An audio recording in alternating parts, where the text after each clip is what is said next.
Salut YouTube! Aujourd'hui tuto Urbex, on va parler des lois et des dangers de l'Urbex.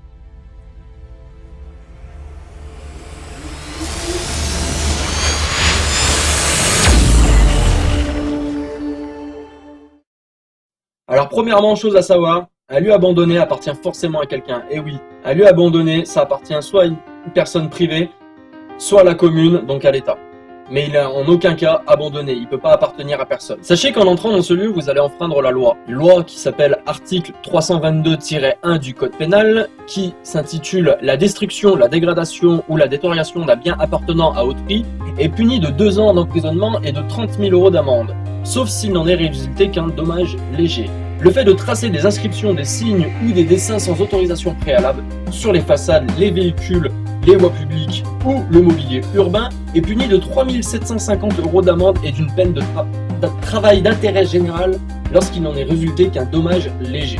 Évidemment, la loi peut varier selon si la zone auquel vous allez pénétrer est soit une zone militaire, une carrière ou un lieu historique. Et maintenant, on va parler des dangers de l'Urbex, car oui, effectivement, l'Urbex est quelque chose de dangereux. Il y a déjà eu plusieurs morts. Je vais vous mettre quelques articles ici, ici et ici qui montrent que des personnes sont déjà mortes en pratiquant l'Urbex.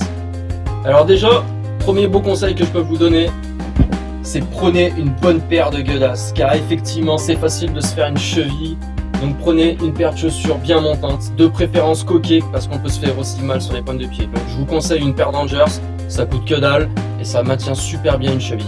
Ensuite, deuxième gros conseil que je peux vous donner, c'est regarder où vous mettez les pieds, car effectivement dans les usines surtout, par terre, il y a plein de trous. Vous pouvez voir sur les images que je suis en train de diffuser en même temps, par terre il y a des trous, c'est facile d'y tomber dedans.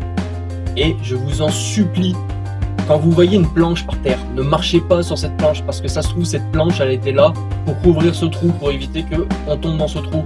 Et si cette planche est là depuis un petit moment, eh ben l'eau a peut-être humidifié un petit peu le bois, ce qui l'a rendu vachement fragile et ce qui peut casser. Donc si vous marchez dessus, vous pouvez passer à travers, c'est pas parce qu'il y a une planche que c'est sécurisé. Voilà. Ensuite, autre chose qui est très dangereux, dans les anciennes usines, on trouve souvent des passerelles ou des ponts, comme on peut voir, des ponts en bois, auxquels les planches en bois sont cassées.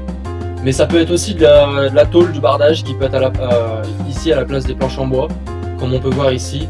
Et ces planches sont souvent rouillées, donc quand vous marchez dessus, faites pas comme Jean qui est juste devant moi, ne marchez pas en plein milieu, marchez là où il y a les poutres, donc sur les côtés, et tenez-vous à une rambarde dessus au cas où ça peut péter. Et pour finir, le dernier plus gros danger, c'est les plafonds. Il faut faire gaffe aux plafonds, regardez l'état des plafonds. Si vous avez un plafond comme ça, évitez d'y passer dessous. Bon là, il était pas non plus trop dégradé, mais vérifiez l'état des plafonds quand vous passez. Il faut avoir la tête en haut, il faut avoir la tête en bas. Donc soyez très vigilants. Il peut y avoir des choses qui tombent du plafond.